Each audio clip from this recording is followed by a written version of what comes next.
Nah, ini John Rawls, ya, kemarin juga sudah saya jelaskan. Ini dia lebih kepada ya jenis-jenis penerapan keadilan.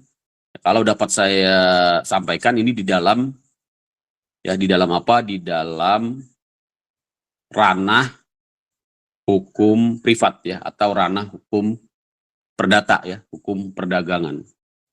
Karena di sini menganut prinsip kebebasan, ya, liberty ya, tentunya ya. Hukum yang lebih relevan dengan pandangan John Rawls terkait dengan keadilan sebagai fairness, yaitu adanya prinsip kebebasan, adalah hukum-hukum di bidang bisnis ya, di bidang perdagangan, termasuk perdagangan internasional ya. Ini biasanya digunakan sebagai basis filosofis ketika melakukan analisis hukum ya, baik dalam sengketa di bidang perdagangan maupun di dalam penelitian ilmiah. Saya juga menggunakan pandangannya John Rawls ya, baik di dalam skripsi, tesis maupun bahkan di disertasi. Karena tesis dan disertasi saya, bahkan skripsi saya juga tentang hukum perdagangan internasional. Jadi sangat relevan ya, prinsip kebebasan. Artinya dalam perdagangan ya berlaku kebebasan ya, tidak boleh perdagangan itu di monopoli ya, dimanipulasi ya, di boykot, dibatasi secara tidak fair, kecuali pembatasan-pembatasan ya, pengaturan-pengaturan yang memang bersifat publik ya, dan diberlakukan sama untuk semua masyarakat. Jadi prinsipnya itu ya, the same playing field.